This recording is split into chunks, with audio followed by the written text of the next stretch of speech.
بسم اللہ الرحمن الرحیم۔ السلام علیکم ورحمۃ اللہ وبرکاتہ۔ محترم ناظرین، شاکر بیسٹ نالج میں خوش آمدید۔ ناظرین، دنیا پیدا ہونے سے لے کر محمد صلی اللہ علیہ وآلہ وسلم کے زمانے تک اللہ نے 1,24,000 کم و بیش انبیاء کرام اپنے توحید، پیغام اور وحدانیت بیان کرنے کے لیے بھیجے ہیں، اور ہر نبی جب تشریف لائے تو اپنی قوم کو صرف ایک چیز کی دعوت دی کہ اے لوگو، تم لا الہ الا اللہ پڑھو کہ عبادت کے لائق صرف ایک ہے۔ تو اس وقت جس نے بھی اپنی نبی کی بات کو مانا، اس کو اللہ رب العزت نے دونوں جہانوں میں کامیاب فرمایا، اور جس نے اپنے پیغمبر کی بات کو نہ مانا تو وہ دونوں جہانوں میں ناکام ہوئے۔ اور ہمارا یہ ایمان اور یقین ہے کہ حضور پاک صلی اللہ علیہ وآلہ وسلم آخری نبی ہے، اس کے بعد کوئی نبی نہیں آئے گا۔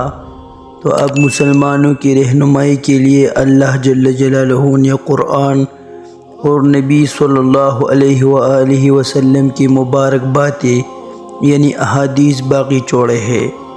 آج ہم حضور نبی کریم صلی اللہ علیہ وآلہ وسلم کی کچھ خوبصورت احادیث جو نماز کے بارے میں اور ذکر کے بارے میں اور قرآن کریم کے بارے میں ہوں گے بیان کریں گے۔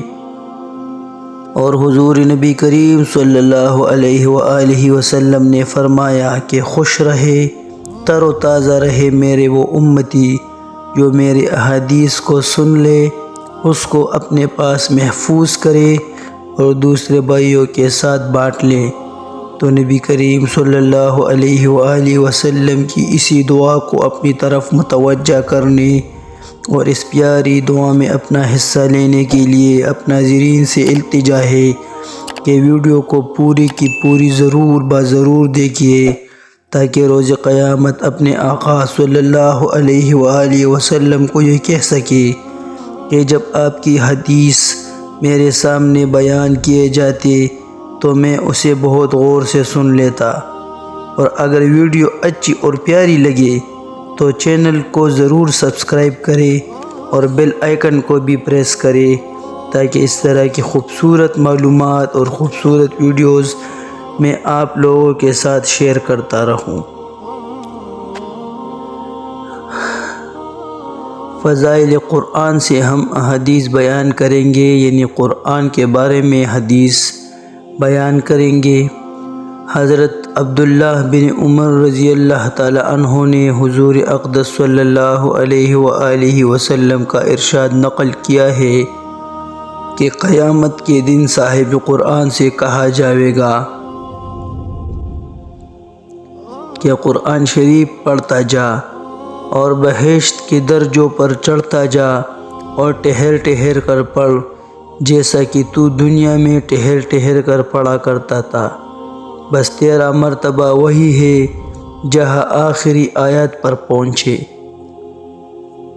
معاذ جبنی رضی اللہ تعالی عنہ نے حضور اکرم صلی اللہ علیہ وآلہ وسلم کا یہ ارشاد نقل کیا ہے کہ جو شخص قرآن پڑھے اور اس پر عمل کرے، اس کے والدین کو قیامت کے دن ایک تاج پہنایا جائے گا جس کی روشنی آفتاب کی روشنی سے بھی زیادہ ہوگی۔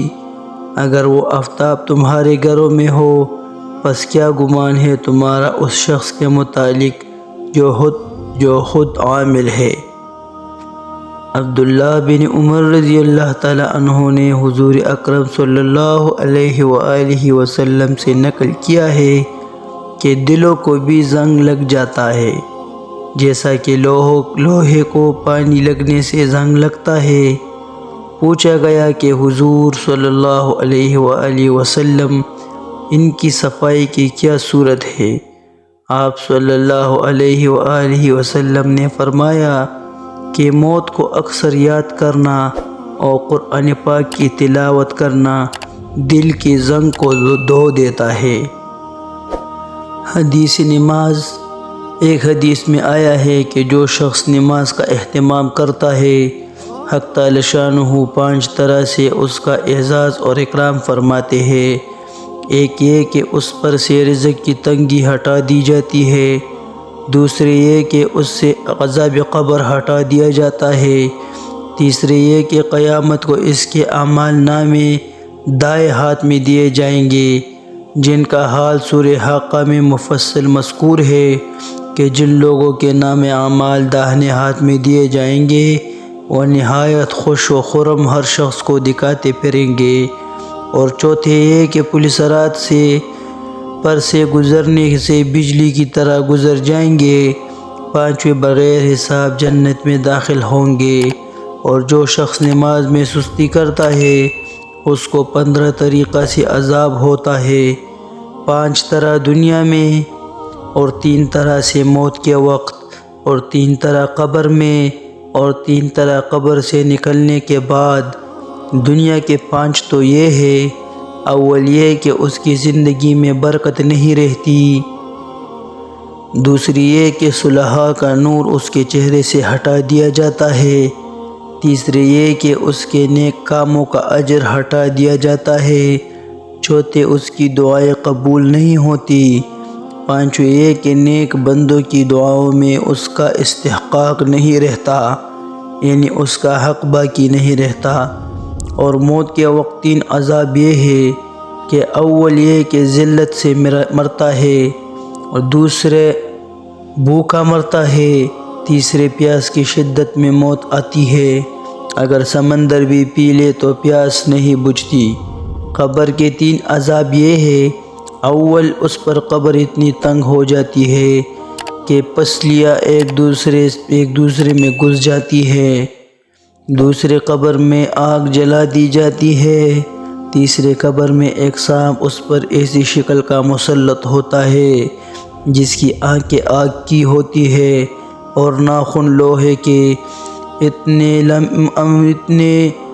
لمبے کہ ایک دن پورا چل سکے تو اس کو آخر تک پہنچ جائے، اس کی آواز بجلی کی کڑک کی طرح ہوتی ہے، اور وہ یہ کہتا ہے کہ مجھے میرے رب نے تجھ پر مسلط کیا ہے کہ تجھے صبح کی نماز ضائع کرنے کی وجہ سے آفتاب کے نکلنے تک مارے جاؤں، اور ظہر کی نماز ضائع کرنے کی وجہ سے عصر تک مارے جاؤں، اور پھر عصر کی نماز ضائع کرنے کی وجہ سے غروب تک، اور مغرب کی نماز کی وجہ سے عشاء تک، اور عشاء کی نماز کی وجہ سے صبح تک مارے جاؤں۔